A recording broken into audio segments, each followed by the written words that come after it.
Okay, good afternoon. Welcome everyone. I'm Sahana Murthy, the current head of the PPCCLT. And today's session is actually for faculty members who would like to use this classroom next semester or anytime in the future for your own classes. And to give you a bit of history, so PPCCLT started in 2017. The first head was Professor Sachin Patwardhan. And one of the key contributions or achievements, call it anyway, of the center was the establishment of this classroom, the Collaborative Learning Research Lab. And this is both rich in terms of technology and also in terms of what kinds of pedagogies you can use, how you can get your students to collaborate, how you can have them do something on the internet, actual class activities within the classroom. So going beyond a lecture, even though lecture can be part of it. So what we've been doing in the past few semesters, of course, COVID came pretty much right after this classroom was set up. So for a year and a half or 2 years, it wasn't used. But we've had a few faculty members use it, I think, over 3 semesters. So what we will do today is have 2 such faculty members share their experiences and also give you a little bit of a flavor of what all are possible to do here. And one of them is Professor Ramkumar Rajendran from Educational Technology. He's taught a class called Learning Analytics, which was supposed to be our department elective, but it turned out that BTech students from across the institute joined. So his class actual strength was something like 75 or so. 55 used to show up and he used to somehow manage here. And the other is Professor Daideep Mondir from Energy Science. And you've taught a lab, a tutorial and a lab, no? Programming course, right. So both of them will talk about how they've used it and some of it. And Ram was also one of the people who was involved in the design of this room as it was being built. In fact, before it started being constructed. So he'll talk from that perspective also. The other person I should mention is Dr. Mrinal Patwardhan, who was the research scientist in PPCCLT when this room was being constructed. She has moved on, and now we have Dr. Vinita Shah there, who some of you may have corresponded with. She's a postdoc research scientist with the center. We also have Preeti English, she's the other staff member, so we're a staff of 3 in the center. We're running it like that. So this session is being recorded by CD because several faculty members said that they wanted to come but they couldn't, the time didn't suit. We had to have it now because timetable assignments and all are being made this week actually. So I'll share a link to that once all this gets done. So I think let me with that hand it over to Ram. Welcome everyone, I'm Ram Kumar. So before we talk about Collaborative Learning Research Lab, I just want to make sure that everybody knows what is collaborative learning. So we'll do a small activity to everybody understands what is collaborative learning. So what is collaborative learning? Can someone give what is your opinion about? Okay. Okay. So okay. Group-based learning, yes. So instead of teacher and student, I would say student-student learning is mostly collaborative. There are 3 types of interactions we do. One is teacher-student, student-student, student-content. So when the student and student interacting and learning, it can be called as collaborative learning. Any other? It can be 2 or more than 2 members, right? So that is. You mean collaborative learning of student-student? Yes. In a specific place and time. Why? Because otherwise, as students, we always help each other. Somebody would come to me, or I would go to somebody, how do you solve this problem? That kind. They help them. They are required to do it here when they are together. Yeah. Sharing something, and at the same time, they get to talk to each other. Yeah, they get to talk to each other. That's a main purpose. But they can do collaborative learning in online also. They can in different places. But I totally agree when they help them to solve the assignments. That is not collaborative learning. One guy is doing, other person is just copying. I totally agree with you. Not that, but explaining things. For example, sometimes your colleague does a good job. So collaborative learning is there are more than 2 or more learners are learning together. So that is a collaborative. So I want you guys to all to think about what is collaborative learning. and it has been shown by research that collaborative learning is improving learning. There is no doubt in it. Okay. Now, I want you to take your mobile phone and scan this QR code, and there is a QR code near to a monitor. You can scan over there or scan it here. Go to the website called, go to menti.com and type this number 167469 So, I want you to think what the learners are doing when they are, when they are doing a collaborative learning. In a collaborative learning, we all know what is collaborative learning now, right? What actually the students or learners are doing in the collaborative learning? Yeah, type it, yeah. 2 or 3 will be good. Yeah, the Institute IITB Wireless Networks, if you are connected to IITB Wireless, it works. Yeah, for the question. Yeah, 3 answers. So, what I quickly do, I will give the answers. So, critiquing, discussing, debating. Collaborative learning is collaboration, debating, explaining. So, working together to build something, that is the key. Share ideas, interaction is the main. I'll see when the word cloud pops up, I see what is the key idea here. I think 8 of them participate. I'm okay with that number. Right? It's like I don't want to wait for like everyone to participate. The way by doing this, actually you not only see what you typed, you also see what others typed. So, you actually learn what are other possibilities in collaborative learning. Okay. So, in the key idea is that interaction. The students has to interact each other, and the peers has to interact each other, and they have to share the knowledge, idea, sharing the goal, sharing it, and the idea is to work together to build something. It is not one person is working together. So, if I want to summarize that in the collaborative learning space, so the key factors in collaborative learning as per the research is that joint attention. The host has to focus on particular concept or particular task, joint attention, and they have to co-create the knowledge. I am just repeating whatever you all typed it. It's just the 4 terms which is well known. So, co-creation of knowledge, they together create a knowledge, and they have to monitor themselves. If I am doing something, my concept is, I am thinking this concept works this way, but the other students is talking in a different manner, I should be able to understand I am wrong, get myself clarified, and I correct myself, my knowledge, everything, right. So, monitoring myself, also there is something called socially shared regulation. You are not regulating yourself, also you are regulating based on the social 2 people are involved in it. And sharing resources, the key point is sharing resources and focusing attention on particular task and creating the knowledge. So, with this in mind, I will talk about CLRL. So, is that clear, like everybody in the same space, like what is collaborative learning is sharing the knowledge, together doing some task in order to solve something, right. Now, I will go to the key presentation. So, welcome to CLRL lab. So, this is the lab we are sitting here. So, Dr. Mrinal Patwardhan as part of PPCLT, when they designed it, we were like, I am part of the member of this committee. We were thinking what is that, how to create such space. So, we looked at the different spaces existing in the other universities. Then we analyzed why they, why they created such that. Then we come together about creating this space. There's there's a key things involved in this. One is the pedagogy. Pedagogy is like they have to share the knowledge, they have to co-create something, they have to jointly focus attention on it. So, we use that space to support that pedagogy. Also, we use the technology to support that pedagogy, like not everything can be shown using the space and technology. So, we try to create pedagogies, technology and space together to design this particular environment.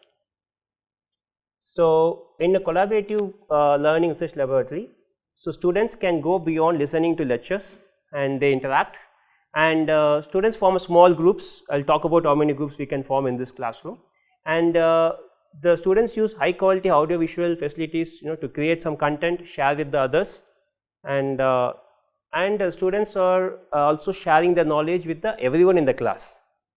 So, in order to support this, we created a space such that with the help of technology.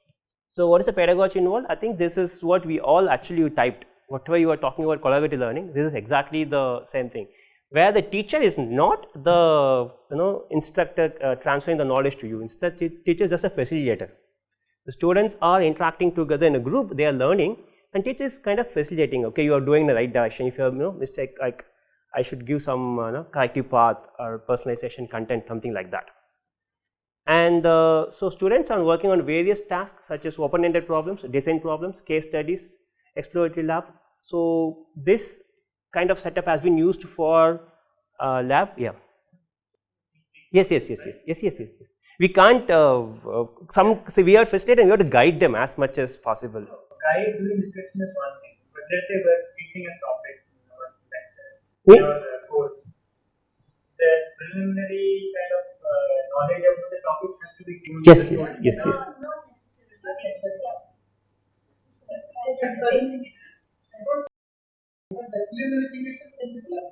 So when are we expecting the students to do some preliminary study before coming to the class? I think the very structure of lecture and initial discussion will be there. It happens in the classes. But it is a complete new topic, a specific goal for this. Student doesn't have any idea about something on that in a group and come up with something, and that can go into the form, for example. these are the excepts that they give and they just like to guide us to the I think in some topics I can imagine that without pre-focused study, I think there will be no way forward given the time for a class will have. The core topics that after that you just cut down the content that you want to teach in the semester. Instead of the entire lesson question you want to focus on a small that can be more so because we don't have to cover everything. That won't happen. No, I think it's not necessarily that it should be completely collaborative. It's not necessarily that you have to. So what we actually were teaching, I think Professor Mandal can share. We actually did a like 20-30 minutes of teaching properly using the board. Then we give the task. It's possible in both. So to go back, so what we did, we looked at different researchers how this collaborative space has been used. That's why we looked at it. So they were able to use the collaborative space to students can talk and they write and they edit the others' work together. So we wanted to create a space to support all this pedagogy. Yeah, that's why we talked about the space now. So what we did, in order to support that pedagogy, that they can interact and edit others' content, we created a table. This table actually can be movable. If you want to move, you can rearrange it. But now it's fixed actually. You can move it if you want. Each table is 9 students can sit in each table. Okay, we can form 3 groups. 3 students form one group. 3 students in one group, 3 students other group, the other 3 students. So 9 students can sit in one table. There are 5 crush tables. There are 45 students can sit here. That is the idea. And so see, I had 52 students who come actually. So what I would ask them to sit over there in the corner, there's a sofa, and there are a couple of seats. Then actually when I mentioned that, after some time, students slowly dropped to 45 or something like that. I was able to manage after 3 weeks. Initially there were around 75, they dropped out after 52. Couple of classes I had a struggle. More people registered, but then Yeah. 45. Yeah. So if you have more than say 60 students, I think this space is not good for. No, I have put 50 as a limit for my. Yeah. Otherwise, this space is not good for the support at all. 50. So I ask the number of students is dictated by the facility. Yes. In principle, you could have 120 students sitting at 20 tables. Is there an upper limit of? So I can give you one example. At MIT, the team classroom is similar. So I worked there for 5 years. That class would hold a maximum of 120. So it was, I forget, maybe 12 tables. Again, it was 9 per table. And we were 12 tables for students and a 13th table for TAs instructors. NC State in North Carolina has a similar setup. So there's no theory to it. Nobody will take up 250. I don't think it's been tried, but in a lot of in corporates, they use this is very common. It's only in academia that they catching up. But still, the groups will be of 3 or so, not 5 or. Then it's not. Then they don't have a support, the furnitures to support first. No, not that. See, a group requires 2 minimum. Minimum 2 or more. I've seen in IIT that if you're 4 or 5, then things don't work. The ideal size is 3. Ideal size is 3. See, 2 is good. Ideal size is 3. beyond 3, one person is always lacking it. That's right. Yeah. We know that in IIT labs. No, It used to happen. I don't know if it still happens. yes. So you mentioned initially that with collaborative learning there is an enhanced learning about the quality. But is there some kind of study as to how big a class can be before it tapers off and whatever additional advantage? So how big a class is not done, but there was a lot of studies happened with the different team size, like a 2, 3, 4, and the ideal size is 3. How big a classroom? I think does. First year course with 360 I'm not aware of such study. does it actually work? Not in this room, but in one of the rooms in present building, we done a study. One class had about 20 students, this one model. So two sections, about 260 to 60. They were grouped, every class there was two more. But they would have to turn to their neighbor. So there were about 20 minutes of working in the class. So now, other than the tables, we have a center display. There's a display here, and we have a whiteboard for every group to write. The group 1 will use this whiteboard. Group 2 will use this is a whiteboard. You can see a sheet is attached. You can write it here using markers. So each group will have their own whiteboard. There's one more movable board. I know it used to be here. I don't know where it is. So there are 1, 2, 3, 4. One more will be here. So the students to not only interact in the computer, also they can come together as a group and they can start writing and discuss it. And we make sure that there's enough surface. So if each group keeps a laptop here, the 3 students should be able to write in the space. Like there's one laptop, the 3 students should have their own notebook and able to write. It's not that they are not able to write. That's why the space is designed for 3 with the 9 students in mind. So this is about the space. Like with this affordability, we use the technology. What we did is that we keep 3 laptops per table. That is 1 laptop per group. So when they are creating some content, they together have to create content in 1 laptop. After creating, they share with the other teams in the table. For example, I'm asking them to talk about the history of India from 1600 to now. I will group them into 5 different categories: 1600 to 1800, 800 to 870, 1870 to 1947, 47 to 2000 and 2022. So if I want to bring them 5 different groups, I'll assign each group a task. And if they are together as a group, working together, creating a content, they can, after working with each team as a group, they work on 9 members. They can use the board. Then they can share the content to the classroom and make presentations. So the first thing is there are 3 levels of monitor. One is the first level monitors. This is a monitor, first level monitor for 3 students. The second monitor is a TV for each group, 1, 2, 3, 4, 5. So the students actually no need to look at here. Since the space is here, they can watch the TV and learn to us. And there are 5 monitors, second level. The third level monitor is the main display. So 3 levels of displays. One is a laptop, second one is a TV, third one is thing. And we can seamlessly switch the content between all these 3 things. That's the idea. Yes. I have a quick question. Can the laptops be connected to individual devices? Say, for example, 3 students are working on the same laptop, but sharing of responsibilities is not very much there, I believe. Only one person will be able to write or type in the laptop. So can individual devices be connected to the laptop? Yeah. Okay. The other device connecting to the laptop. There's one more display. No, we didn't think that. See, we didn't want to connect wire, but you can actually use a Google Doc or something together. They can edit in a common cloud. Actually, they can then use this space. Instead of hardware dependent, it becomes software. Yeah. Because see, then if you make another 4th level in the display, it will be tough to maintain. So what we did, we just maintained 3 levels. If I want a Google Doc or working together on some project, each have their own laptop, they can work on it and they can share a document and share with the other team.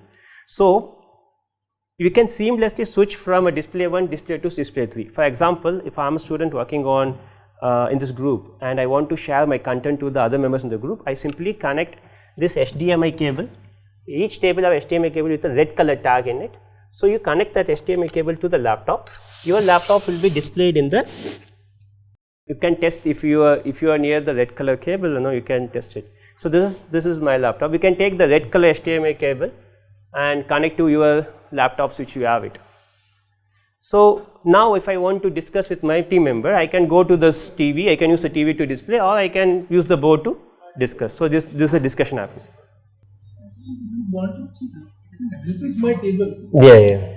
this monitor should probably be here. Yeah, but we wanted to keep it here, but the door is coming here, and we just wanted to avoid it. This table has to use this whiteboard, but their monitor is there. Actually, this was before we designed. This space was designed for us. So otherwise, the whiteboard should be moved for them. They are looking there for them. Agreed. If this we allowed to design before the windows, this would have been there. This monitor will be here, so this would have been better. But yeah, we have to work on the given. So it can cause pain in the neck. So now actually this display has been shown to everyone in the main display. So what really happens is the student can interact with the 3 members. First display, second display is with the team, and now the instructor have this is very small control area. The table number 1, 2, 3, 4, 5. I just have to press the table number. That particular display, the red color HDMI, whichever laptop is connected to the red color, HDMI cable with the tag, it will be displayed here. If others wants to share, they can use the other HDMI cables. Like suppose if only this team cannot share, if this team want to share within this particular team, they can use the other HDMI cables to share it. It's not that you have to use only the red HDMI all the time. But on one table, you have 3 laptops. So can they share the screen? Yes. Have a split screen thing? No. One screen at One screen at a time. I mean, you can split your screen. No, if you wanted to No, compare. what happens then when if all so everybody connects their HDMI? So only the one who connects with the let's take the priority one. So then only the connected with the red I can display from the instructor table. I will have to others can be displayed this here. window on my. So what is the use of other What is the point of the other? So what happens is that the 3 teams working on it, this HDMI cable is from this particular side, right? So what happens if this guy wants to show what he was working on, you don't need to take this HDMI, he can take his own HDMI cable and show it to the people, but while presenting, that team only presents it, something like that. So the question is, if only this HDMI cable getting displayed in the main display, what's the point of other 2 HDMI cables in each table, right? So when the 3 teams are working in each table, if any team wants to interact within the table, they can use any HDMI cable. Okay. They would rather not any, they would use the other HDMI. No, what happens like if I have my laptop and I connect the laptop? So when you connect this will go to the TV monitor. This red only have the multiplexer here to the connect. We have 8x8 multiplexer. There are 5 cables here and 5 cables goes here. I don't want to be There's overridden. only one other HDMI cable or The many two others? for each team, 1 each. One this and one with the red light. 1 and 1 more here. And if 2 are connected, then which one displays? Only 1 will display, whichever gets first connected.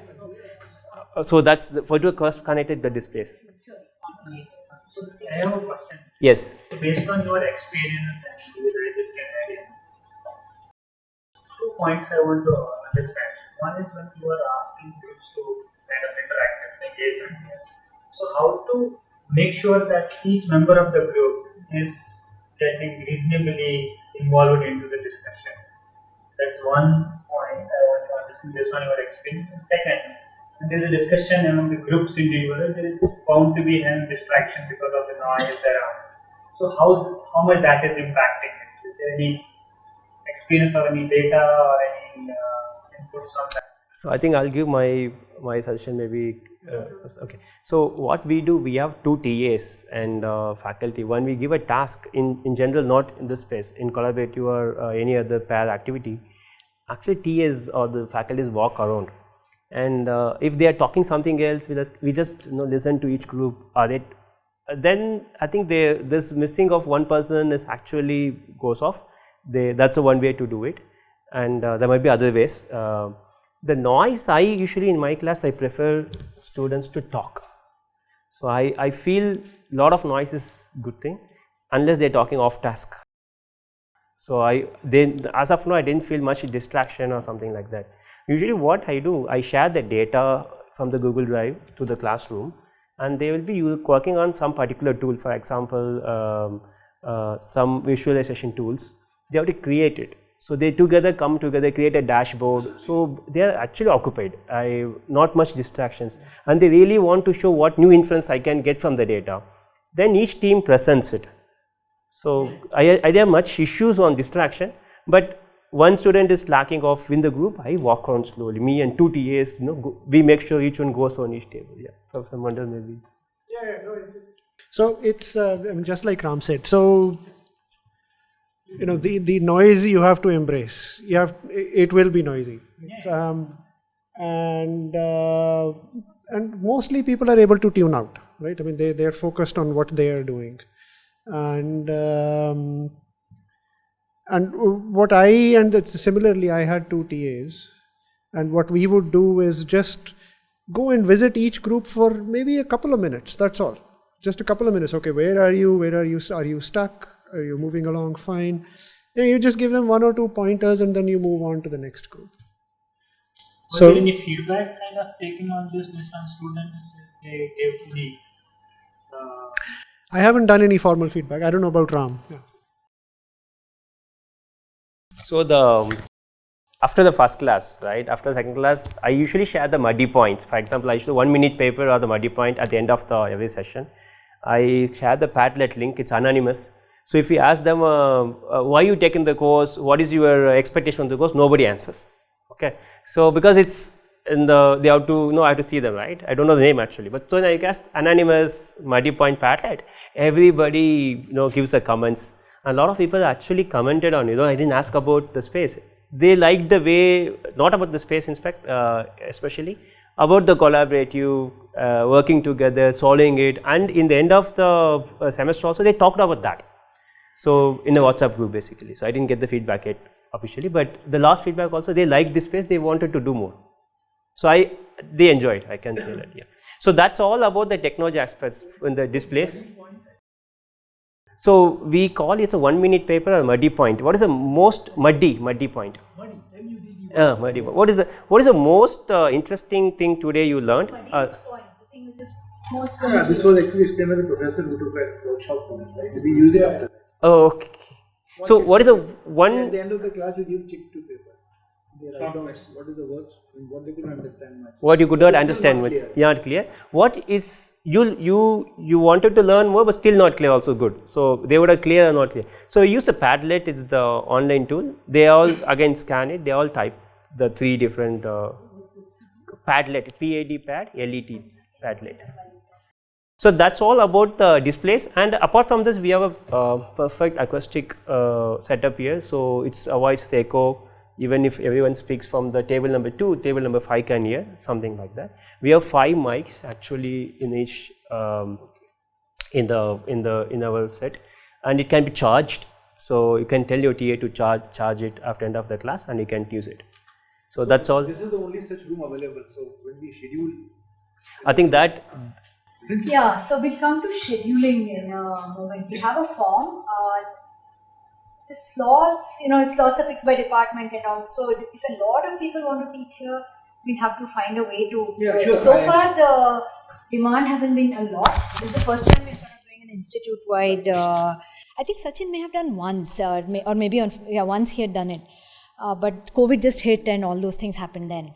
So we'll see how much interest there is, and. So maybe you're done now? Yeah. Okay. So Dadeep, maybe 10 minutes about experiences of your class. Right. So for the muddy point, what we do? You have to have a login already. I have it. you have an idea what. So allows you to give anonymous muddy point. yeah, muddy points. Basically, we share the QR code. When they go in, they can start typing their feedback. Anonymous.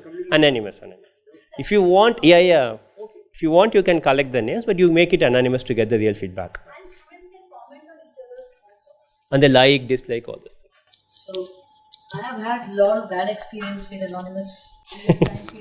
There are a lot of undergraduates. So I would warn against. There will 100% be one joker who writes something either mildly silly or actually offensive. So please be careful. Yeah. I would not encourage anonymous undergraduates. But in the muddy points, they can go and see others' comments also. So I think. I mean, it should not be anonymous to you.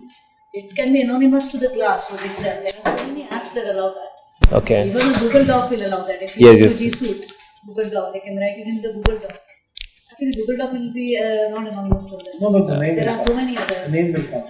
Yeah, Good time. Piazza is there, Bodhidri is there. There are many places where you can, instructor can see, students cannot see.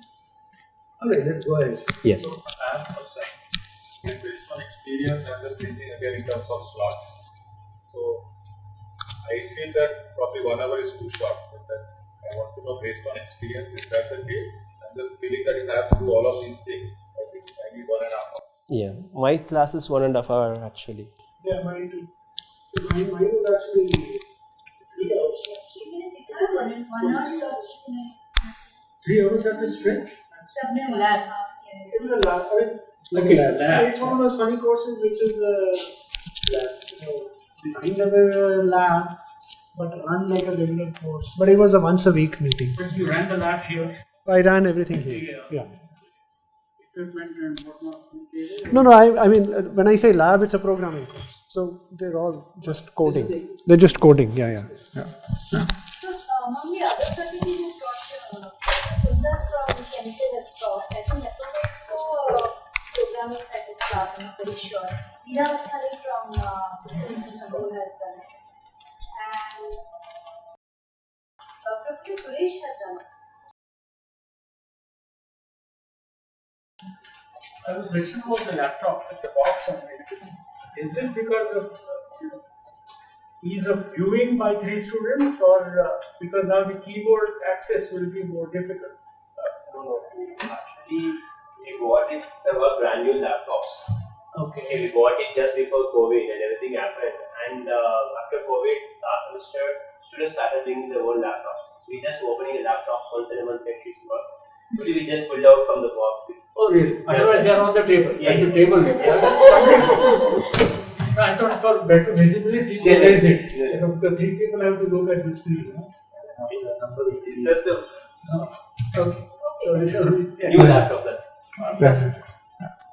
So I mean, Just one question. Sure. These laptops will be available? Yes. And then you have to. So Preeti will be here. So far, she's been here for all classes as a technical person to help with any troubleshooting. We've had some infrastructure trouble. One of these things collapsed. There was a lot of water there. It happened twice this rainy season. Once it took But 3-4 my days idea to was fix it. Yeah. students are not supposed to bring their laptops. They don't need to unless an instructor actually wants every single student to have one. But we have 15 laptops, so 3 per table. That's there in that room. Okay, got it. Yeah. I think the collaboration will decrease. If everybody is working and they have laptop. Yeah, that's exactly why we have one laptop for Okay. 3 rather than one per person. so You are forced to come. Typically, group of 3, one laptop per group is available. So, the way I ran it was slightly different because my course was smaller. So, the course I ran had about 20 people. So, it's a small MSc batch which then continues for a PhD. There I asked them to bring their computer if they had a computer. So, 2 or 3 students did not have their own machines. So, in the course that I ran this semester, pretty much everybody had their own machine to work on, but they were still sitting together like this and looking at each other's code, or trying to solve the problem on pen and paper first, which I always encourage them. Even if it's a programming course, you first work on pen and paper. But I think the idea of one terminal being shared by 3 people is a better idea, or at least 2 people, where there's at least one person who is looking at the terminal but doesn't have direct access to the terminal. So you can talk to the person who is doing the typing, guiding them. Tag one here. So we use something called an orchestration script where we call it driver navigator script. So one person is a driver who's doing the typing and the other one or two are the navigators, and then they switch. So we kind of gently tell them that every 10 minutes or 20 minutes you switch. The PAs do it. So if you want it more structured, you use one of these orchestration scripts, or you just let it happen in the group the way they want. So if you want, sometimes the structured thing does help to get into the driver positions. Which have this particular all of these suggestions. It's been recorded. We can put together one-page cheat sheet maybe. Right. Yeah. But we have a video of one actual session. Yes, so actually not a full session, but what Vinita did is they got like Snippets. snippets and they're creating a video. But the voice is not there, no? That voice is not there. But we'll try next semester to get a slightly longer. Yeah. So my experience was good overall. I mean, especially for the kind of course that I was running. Right? In a programming course, it's good to have several people looking at the code and then figuring out what's going on. So, like I said earlier, what I would do is I would walk around myself and spend a few minutes with each group and ask the TAs to do the same thing. And that also, just like in a regular classroom, it also allows you to find these common points where people are getting stuck. So then I would come to one of these boards and say, okay, this is, just raise another question. Say, okay, what do people think? You're working on this problem, this particular aspect. What's going on? Take another path for that same problem.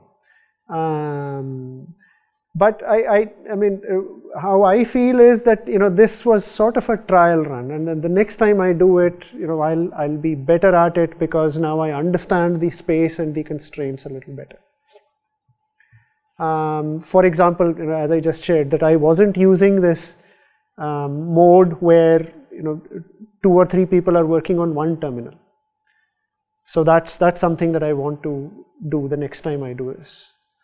And a note about the clear muddy thing, right? I mean, this is something that has come up in several pedagogy sessions. Who was it? Jeff, right? It was it Jeff Freud who did the series. So there are several tools which he suggested, and they're fairly easy to set up. And when he did it, of course, it was like he said, okay, you just make chits of paper and hand those out, and at the end of the class, you just collect them. But like Ram said, you could do it online as well. As Varsha said, there are risks involved. So you have to figure out whether you are okay with stuff which you might think of inappropriate showing up there. So it's essentially, you say, okay, give me at least one thing for these 2 lists.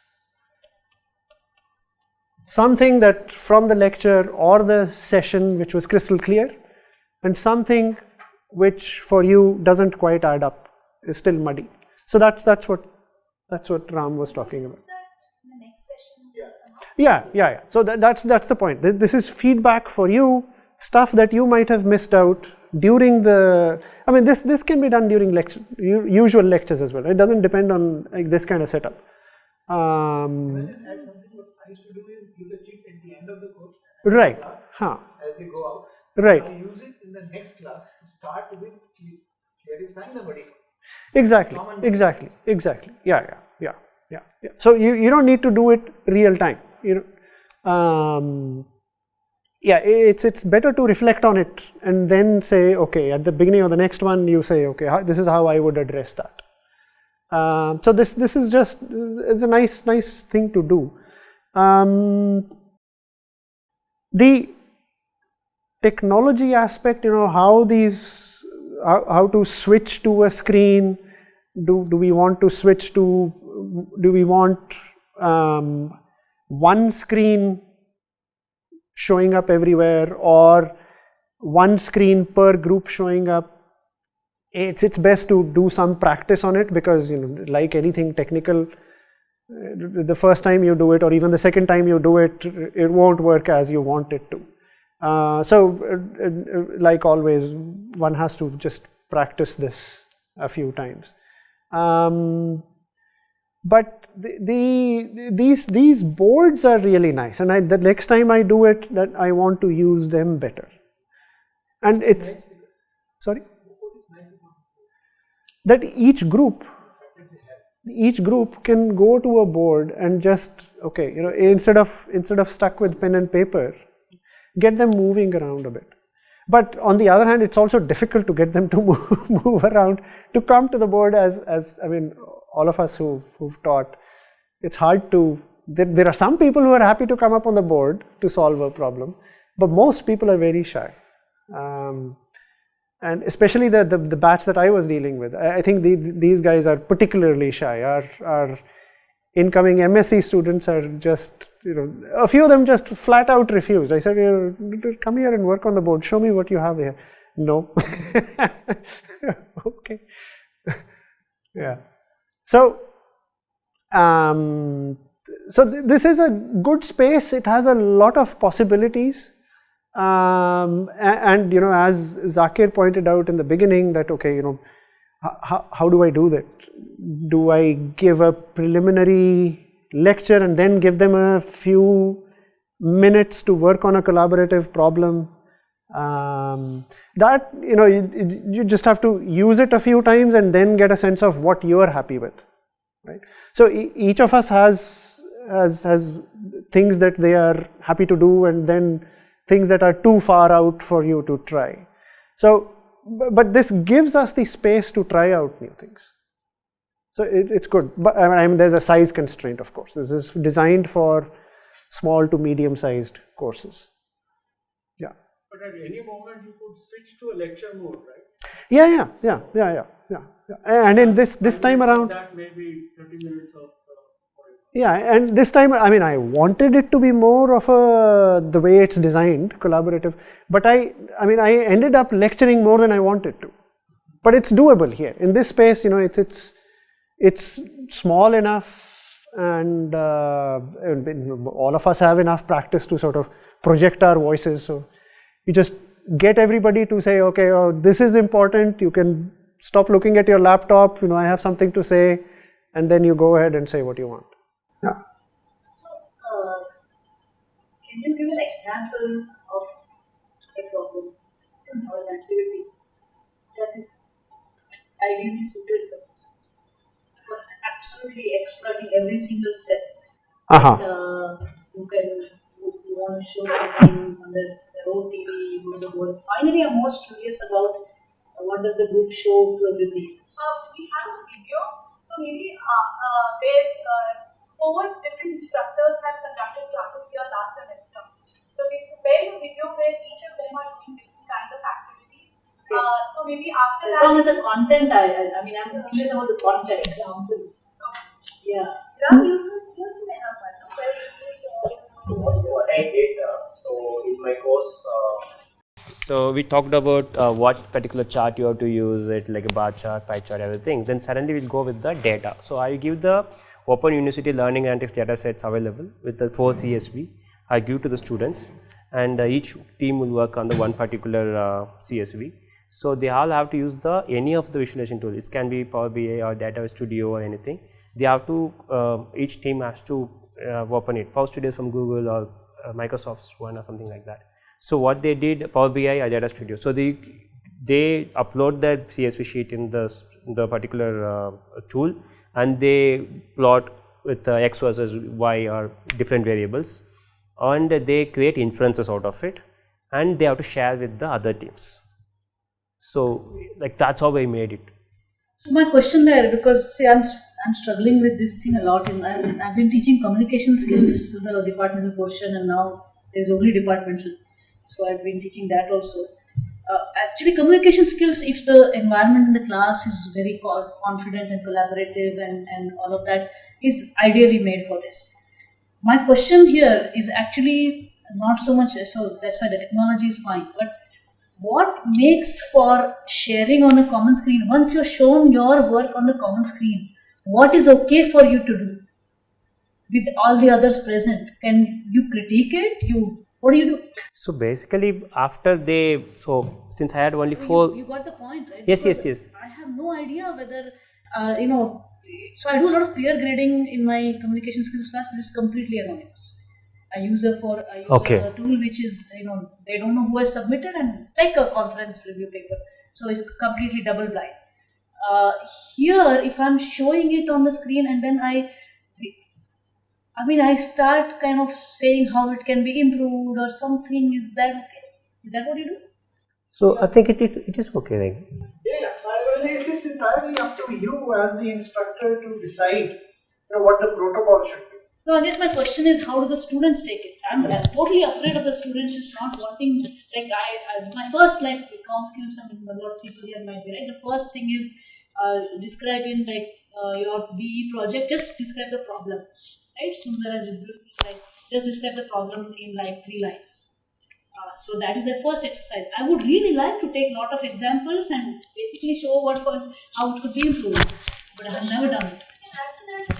Instead of demonstration, this is what you're asking. But there are 2 or 3 types of questions or problems where sharing to the entire class I found to be useful. One was from CS 101, okay?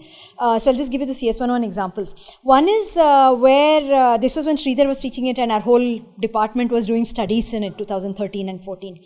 So one is where for the same problem, there are multiple ways of solving it. So I think this was one of the sorting, he was teaching sorting. So he just either let different groups, this was in the Crescent big seminar hall, different groups use whatever technique they want, or he said, okay, you use binary sort, you use some other sort. And he had each group say what they did, and he just used a whiteboard or blackboard to write. And then the efficiencies he would compare for that problem. Okay, so where you have multiple... It was okay if a submission had really bad efficiency. Yeah, because so when he would put it, we would forget. It was a class of 250. We wouldn't know who spoke. And since there were maybe 5 sorting algorithms, so let's say one group used one particular algorithm, he would write that and then ask who else has used this algo. So some 5 groups would say. Then repeat. So one kind of question would maybe a design problem where there are multiple ways of solving it. The other is if you have a complex problem and you need to build up to the solution, different separate parts. So each group that's more like it's called cooperative learning. So this group works on stage 1, this group works on stage 2, and all of it gets projected or comes on the whiteboards or maybe the TV screens. You as the instructor stitches it together. And also, all the teams know the constraints imposed by other teams. Right. That's how it works. Right. Okay. An interview for a year. In my case, it happened only by accident because I was given a classroom and they said, this is how you do it. So there I found that if there are 5 groups working together on one aircraft design problem on 5 different aspects, it was very beautiful that every group is able to appreciate the constraints imposed by other groups so that nothing is violated. Otherwise, they work in silos and then the whole thing doesn't fit together. So that's where I realized, and that's what I want to do in the next semester in another design-based course. That's why I'm here. I'm not sure whether that's what you meant, is that you declare up front to the class that, okay, this is what we are going to do. We are going to share what you come up with and to sort of underline that this is a non-judgmental space. Okay? All of us are learning. There will be designs which are better. There will be codes which are better. There will be algos which are better. And the whole point of this exercise is to look at a selection of these and then collectively think about, okay, which one is better and why, right? So there's no judgment going on here, right? Group A comes up with the algo which is the worst of the lot, but that's fine. We are thinking real time. We are learning. So it's a non-judgmental space. Sort of keep highlighting that, underlining that. Yeah, okay. Okay, since it's 5 o'clock, we'll do it like this. So I'll just spend 1 minute about the logistics. Just quick show of hands if you're interested for the coming semester. Oh boy, okay, all right, no, because of, fine. So I'll send the link. It's actually there on the PPC, the CLRL website, but I'll... No, actually we don't know if there are slot clashes and all, we don't know yet what to do. So far it's kind of, we've been able to manage it.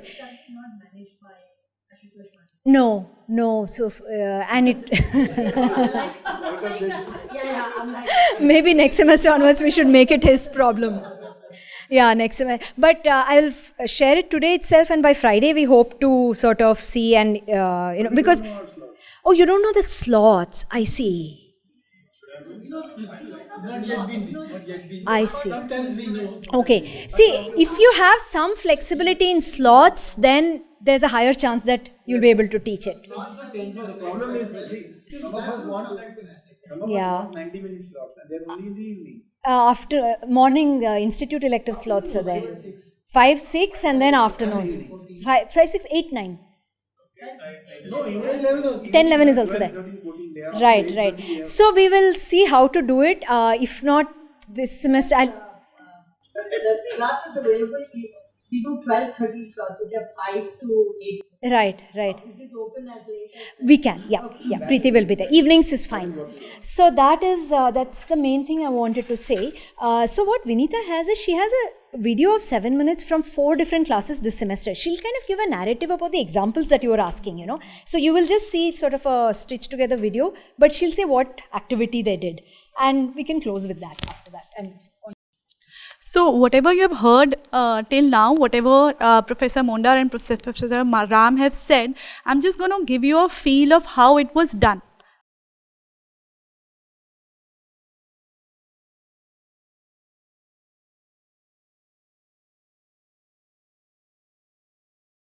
So thank you to all these 4 instructors who have actually let us record all the activities that they've done. So what we observed here was that there were a lot of collaborative tasks that were done, and these were the observations that we could gather from these classes. A lot of learner-centric activities, and there were a lot of effective interactions that happened between the instructors and the students, as well as between the TAs and the students.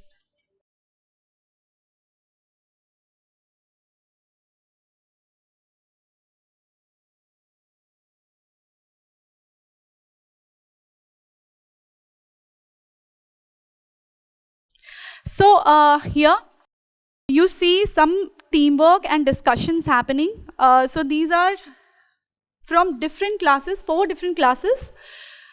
So as some of you were asking how the discussions were happening. So this is how people were divided into teams of 3. So they have their own laptops. They have their own. Some of them bring their own laptops.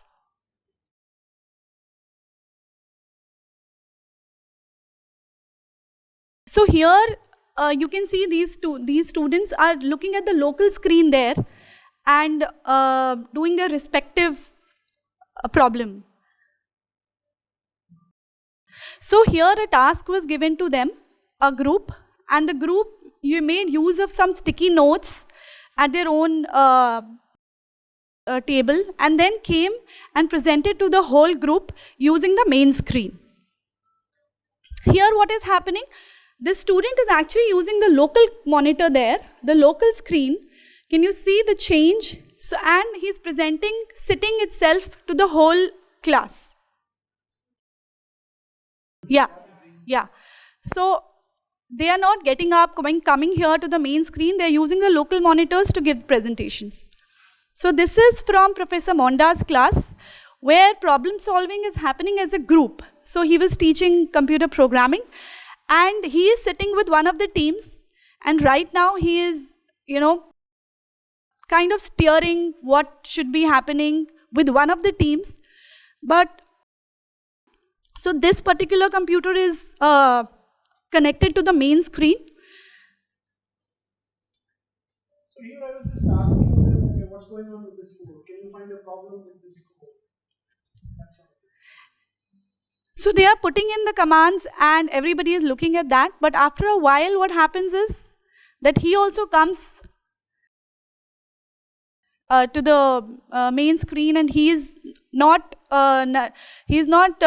driving the commands. He is not driving the class. But every team, one by one, they connect it to their local screen, and they start doing figuring out a way. So each team was getting a chance to solve the same problem as a group. So these are some in-lecture questions, discussions that were happening in different classes. This is Professor Ramkumar's class, where he was asking students to, so there was a question, it was asking each table as a team to respond to his question. You can see that reflection question has been put up on the screen.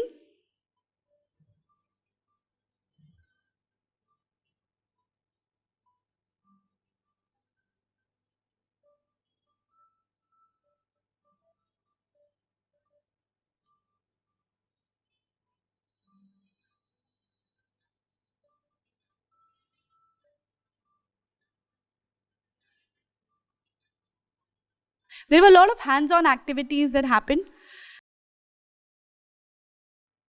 This particular one by Professor Chandan, he was doing brain walking. Brain walking is a pedagogical strategy where it's a collaborative task where you ask a question, 3 team members have to generate ideas, and they have to then generate 5 ideas and then pass on their sheet to the other person. And at the end of the activity, you have like 15 ideas generated together. This is Professor Briju Thankachan. He conducted a workshop here. So he was also doing a team-based activity where he wanted the team to come up with answers for every question at the same time.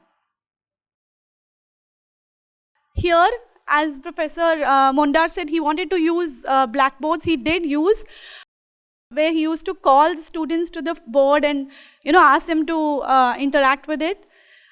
Learner-instructor interactions, the instructor was able to actually go to each table, interact with each team individually.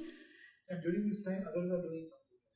Others, yeah. So he would go in between and, others are either interacting with themselves or TAs.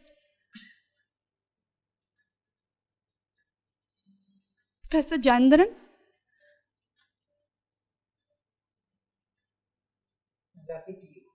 That's the TA. And TAs were also very helpful here, and because while the instructor is with other teams, TAs could actually go to people who had queries.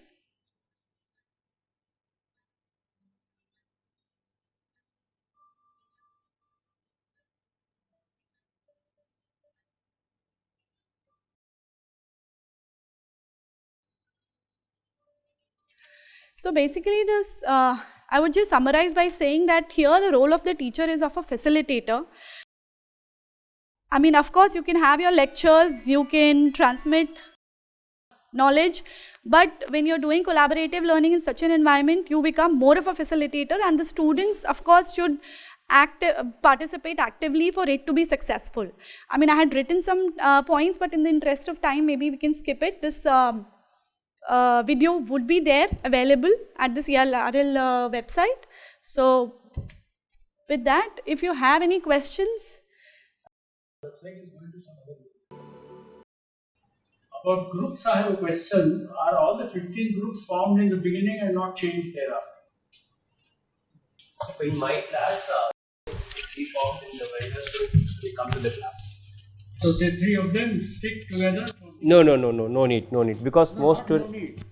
Are you making them? No, I did not make any compulsory that you have to stick to the same group. They can sit in wherever they want. I made sure that ET department students not sit in the same group. That's the only thing I just tell you. Or do you in any way note down the groups who are the members of the group at a particular time, at a particular day?